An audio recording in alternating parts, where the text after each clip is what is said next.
How did they arrive at this? I guess they had a lot of time on their hands. I'm just admiring my work. Welcome back to Made by J&D. Last episode I mounted the radiator and I fabricated and put in the fan shroud, at least the lower part of it. And I thought I was really going to be doing the plumbing next. Two reasons why I can't. The first reason is I don't have the pipes and the hoses yet I need. The lower radiator hose that goes here isn't that much different. It's almost identical to where it used to be, except where it goes into the radiator, it's got to take a sharp bend instead of kind of going straight in. So I didn't want to buy an original hose and then have to cut it. I just bought 2 elbows and a piece of pipe. The other side is quite a bit different. It has to go down the length of the radiator and then up and then over and then around and down, and that's a bit more difficult. I thought I was going to do that first.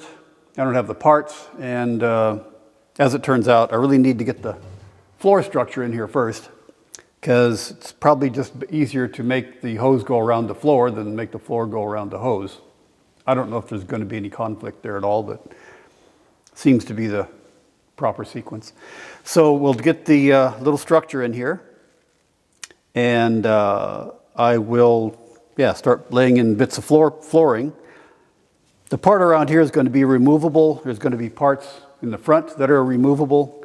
I probably don't even have to work on those yet. But anyways, I'll get the structure in here, and there's going to be some cross pieces and all that. This one's going to just go across to here, and then there'll be a piece going up both sides, and probably, I don't know where the seats are going to be yet, so I can't really put any structure other than here, because the seats are going to have to take some kind of bracing. And the front floorboard, I don't know, 2 or 3 pieces across.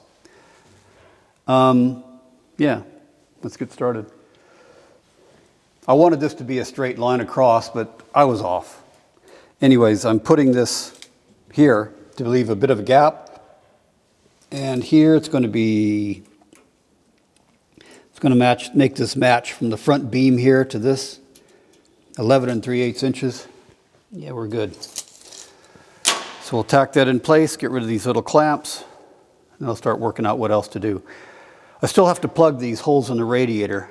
I'll do something about that just temporarily until I can find some proper plug to put in there. These first couple of brackets or supports are going to be kind of hard to fabricate since I'm going to points in space. There's nothing here. So I'm going to match what's here. I got to looking on my other junk.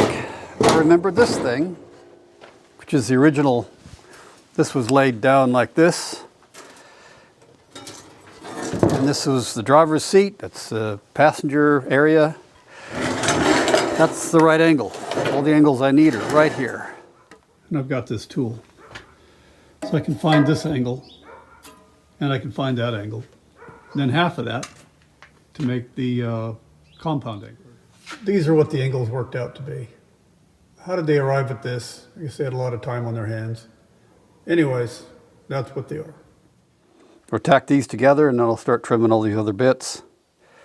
And I'll make at least one, well, probably I'll end up making probably 3 others, 2 or 3 others. This is the piece I'm making to hold the floor right next to the driver's side of the shroud. Pretty tight right here. I could never get a belt on. If the motor shakes, it's going to hit. So easily I can change the position using that bracket, and there's a 3rd bolt down there behind the power steering. All I have to do is swing that down a bit, pivot on that one bolt that's still there. I drill another hole about here, and another hole down there, and I get the clearance that I need. Cool. I really don't like modifying parts, brackets. I'd like to be able to eventually put things back the way they were, because I, might mess up. I cut this corner off right here because it was going to touch. Let me get this into place. it was like this. See if I can get where it was. It was like this. I feel okay cutting this off of here because there are already 3 mounting points. There's one here and there's 2 down in here. This piece went to a bracket that tied onto the, it went to a bracket that came off of this header bolt here. Cut forward and it tied in. Well, that's 4 locations. I don't know why it would be there for that strong. It's got 2 belts on it. It's a power steering unit. Maybe it flexes around a bit. Yeah, I cut it off. See how we go. If I need to put it back on, I guess I can and do something else. For now, I'm just going to clean up some little metal filings, start putting on my brackets. It's a modification I had to make to the alternator bracket. It's mounted like this. That's the pivot hole where I was able to move it. That's the original hole. That's the original hole. I pivoted it down this much, so I drilled a new hole there and there. There were spacers behind. I had to move these 2. But other than that, it was really simple. I've also the power steering. This is a fan bracket, but it holds a power steering unit right there, and then the pulley. I didn't paint the grooves or anything, but I did sandblast the inside and outside of this lower pulley because it was looking pretty sad. All the holes in the head, I have tapped all of those, and I've run a die across these bolts. I'm going to do that to all the other fasteners in there because they're feeling their age. Such a big compartment here. Space is just taken up. I can't really kneel down on here, so I have to kind of step into the frame. Okay, let's get this started.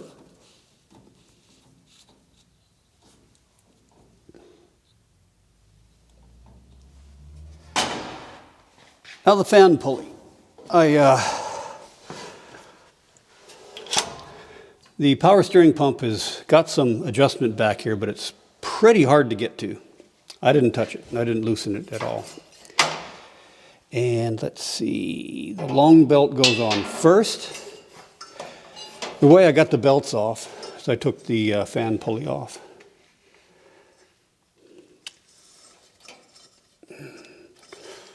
Actually, it goes around the top. Then, theoretically, I should be able to put this on because it's loose and it'll rock around the bolt pattern.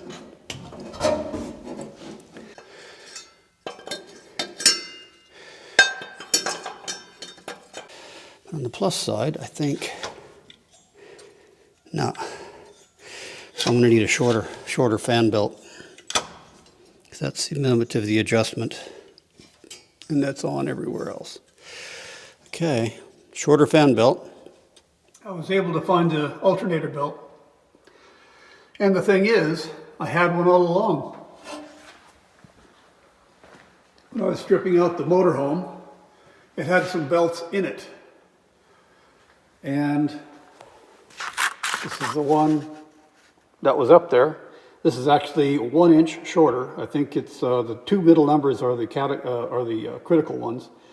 I had a 57-inch belt, and this is a 56-inch belt, and it worked perfectly. I'm going to tack it in here for now. Kind of like chicken or the egg. I'm going to have trouble getting to these. Well, to finish welding all this out, I have to pull the cab off anyway, so I'll finish up all these welds when they're in place. That's about where that's going to go.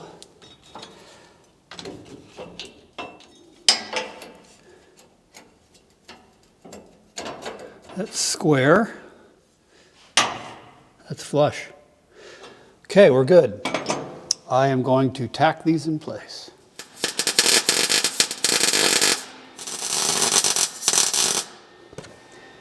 That'll do for now. There'll probably have to be other structure here to support the driver's seat. Passenger seats will have to have something. Yeah. I considered here, instead of having this angle, just squaring this off and coming down, but the trouble is, that's right into the wheel well. So probably would never have been a problem, but you can see it from outside the fender. So this is the way they built the fire truck. It's just going to copy that. It's starting to look like something. I've got these two pieces in, either side of the fan ring. Floorboards are getting fleshed out. I've got 3 pieces in here, and these 2 pieces. These pieces I wanted to have about equal, splitting this up into 4 equal pieces, but I couldn't. Had to offset it a little bit, just to make sure I had enough room here for a radiator hose, the top radiator hose to come out without, I can get my hands. I won't have really access up here unless I cut a hole. But from underneath, I should be able to reach it. It's nice and clear there, and yeah. I think I might need to start thinking about what kind of seats to put in here. I've got the pedestal, the original pedestal for the fire truck. What kind of seat would I put on it? Tractor seat? Or I could try to find something from a van or a SUV or something. The thing is, this is a pretty wide area. I'd like to have seats that are similar, not necessary, all the way through it. It's not critically necessary, just for looks. Have to be a fairly decent seat here that can be adjusted in and out, front and up and down. The other seat's just going to be kind of a long bench, or a short bench seat. My next step, I think, is to make a rounded piece that fits onto this ring. Leaves room for a seal, but then it'll be boxed out about here. And that'll have to be something somewhat removable. That's why I left this flange, something that I can unscrew. I can seal it up later. It'll have some kind of seal here, top and bottom. And that'll be the ring, but otherwise it's boxed out. And plus, the motor's right there. I need to keep gases and stuff out of the cab best I can. Making the best use of materials on hand. This is the pedestal for the passenger seat in the fire truck. And these lines here will be one side of that new cover I'm making. Front piece, that side piece, and this side piece.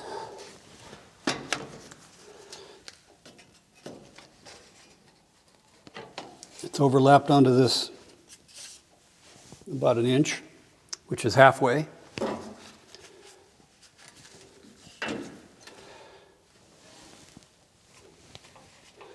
By golly, I think that's going to work.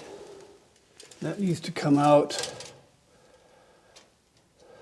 4 inches. That'll give me 1/8 of an inch clearance between the front of this and where it starts sloping downward from here to here. No, I'm still working with this piece. Right underneath here, that breaks off. I've got my 1 inch by 4 inch piece. Just got to be cut out of there. Well, here's that piece I just cut. It's a little rough along this edge where it was welded to that other piece I pulled off, so it's actually 1 1/8 flange, and it goes up too high here. This is a 2 inch piece. This needs to be cut back. So I think it's only got to be, well, just for my own happiness. On the bottom, I'm looking at line up. And I'll do the same on the other side. It's about there. That's about right. Well, I might leave it and just dress it up a bit. That's looking pretty good.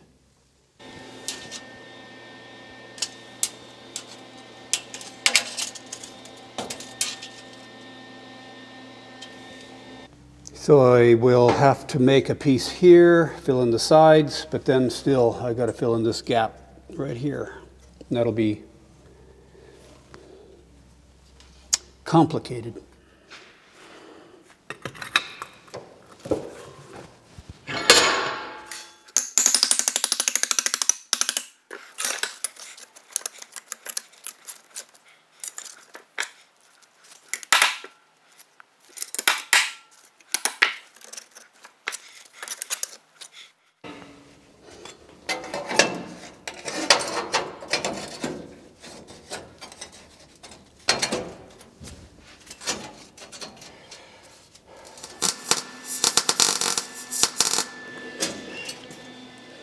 As long as the fan spins without hitting, we're good.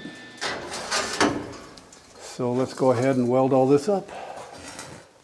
Fill in the gaps. It's looking rough, but it is looking like what I want it to look like. This piece is in. Now it's time to put this piece in. Kind of rocks a little bit, but I will take it. Just need the front piece now, and I can continue then with the rest of the floorboards. It's getting very close for assembly to be done. Still pretty rough. I mean, welds are awful, but hey, I got a grinder. I'll make it look pretty. I've sandblasted. This is all gray metal. I thought about getting just a spray can, which would be the easiest way to go. It's, you know, just use a rattle can to paint it all. But I might be having bigger surface areas later to paint. And can of paint, you know, spray paint's about 10 bucks. It might take one to do this or half of one, I don't know. Anyways, I thought I might go a different route. I went to the store and I saw this Rust-Oleum, which would have been the same. I'd use spray paint from Rust-Oleum as well. It's a hammered finish. This was $23. It's for a quart. I think there's probably 3 or 4 cans of spray paint in this, if I do it right. This is something I picked up from a yard sale. I think I was paid $5 for it. It's never been used. I don't know the quality of it. Probably pretty poor. But it's a low pressure, high volume spray gun. I see it's got a regulator here, but I have a regulator over there, so I'm not too worried about it. I can regulate it there. I'm going to make up a cup of this stuff, and I think it's supposed to be diluted. This is a xylene-based paint. I think they're recommending 1 pint per gallon, somewhere in there. Well, this is a quart, so it's going to be a quarter of a pint, which I think is a cup per this entire volume, but I'm only going to use a cup of this, so I got to figure out what those volumes equal. Might be better to weigh it. I don't have a scale out here. I'll just have to estimate as best I can. I think I can get a cup. I can measure a cup out quite easily. There's a cup right here. And this is a tablespoon. So I think somehow in this I can make enough to use that and spray that thing out there. Let's see how we go. So apparently, in reading the instructions, there are 3 settings. This goes from flat to round spray, and it just says on or off. So I guess off is for round. No, on is round, off is flat. I don't know, I'll find out in a minute. I'll do a test spray. This one down here is an air adjustment. I just tested it a second ago. That shuts air off, so this adds more air, puts more air in. And this is the liquid needle. It's going to take some trial and error to get this right. There are some cautions about these pieces being clogged or loose or something. Don't know. My problem now is I need to, okay, if I just pour that in there, it's going to pour right out. So I'll put this in here.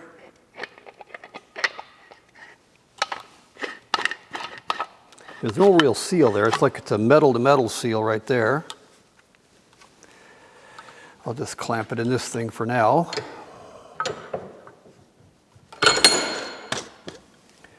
And this is an air inlet. Now I got to figure out how much of what is what. Right, so I was about to panic. I've only got a little bit of xylene in this can, but turns out I have a brand new gallon of it, so we have enough. A gallon is 4 quarts, 2 pints in a quart. A pint is 2 cups, so there's 16 tablespoons per cup. So if I want to use a cup, 1 cup of paint is 1/4 cup of thinner. That's a lot, you know, this is a cup. I doubt I'm going to use a cup here. So let's use a 1/2 cup. And that drops it down to, so it's 2 tablespoons per 1/2 cup. This is a plastic spoon, so it's probably going to be melted by this stuff. I have to stir this first.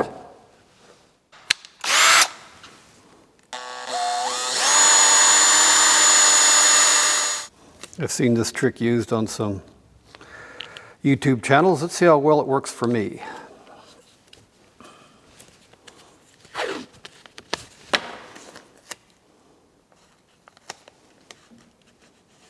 So, 1/2 cup.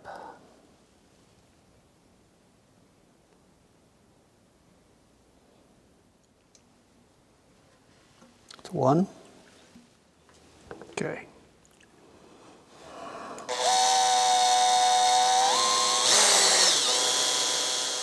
Now I haven't touched any of the connections really. I'm just going to go outside and see if I can do a fan and a round and see what happens when I do what.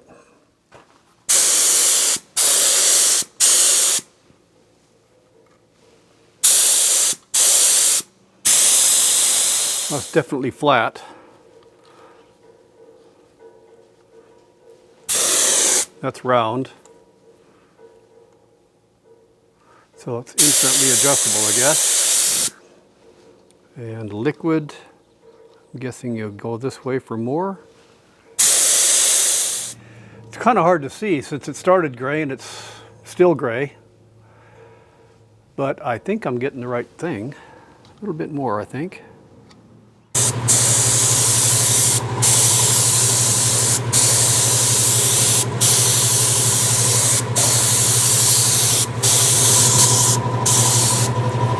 I think I'm out.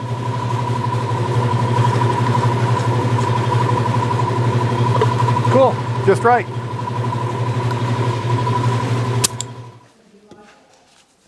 Yeah, it's working good. As far as I know. For my first attempt, it appears to be not a total disaster. I'm smiling because I can finally put this thing of function into place and start on something else that's a little less complicated.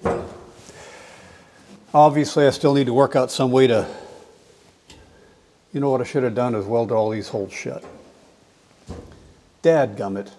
I thought I was going to use these holes to tie it down, but they're in the wrong spot. It is not a perfect fit. The welds are adequate. But it suits a purpose. It's functional. A little bit of sealing around the edges here. And it'll keep the rain out and keep the wind going that way through the radiator. So yeah, I can start doing the rest of the floorboards now. Once I get those fitted, I can weld up all the frame in here and hopefully settle on everything else that needs to be in place here. Anyways, I've taken so long to build this thing that this is going to be the end of this video. I really wanted to get the cooling pipes in place from the radiator to the motor and back, you know, and the floorboards. But I just ran out of time this time. This video is probably already pretty long. And it's been a few weeks already since my last video. Thanks for sticking with me. If you'd like this video, please give me a thumbs up and subscribe. And I'll see you next time.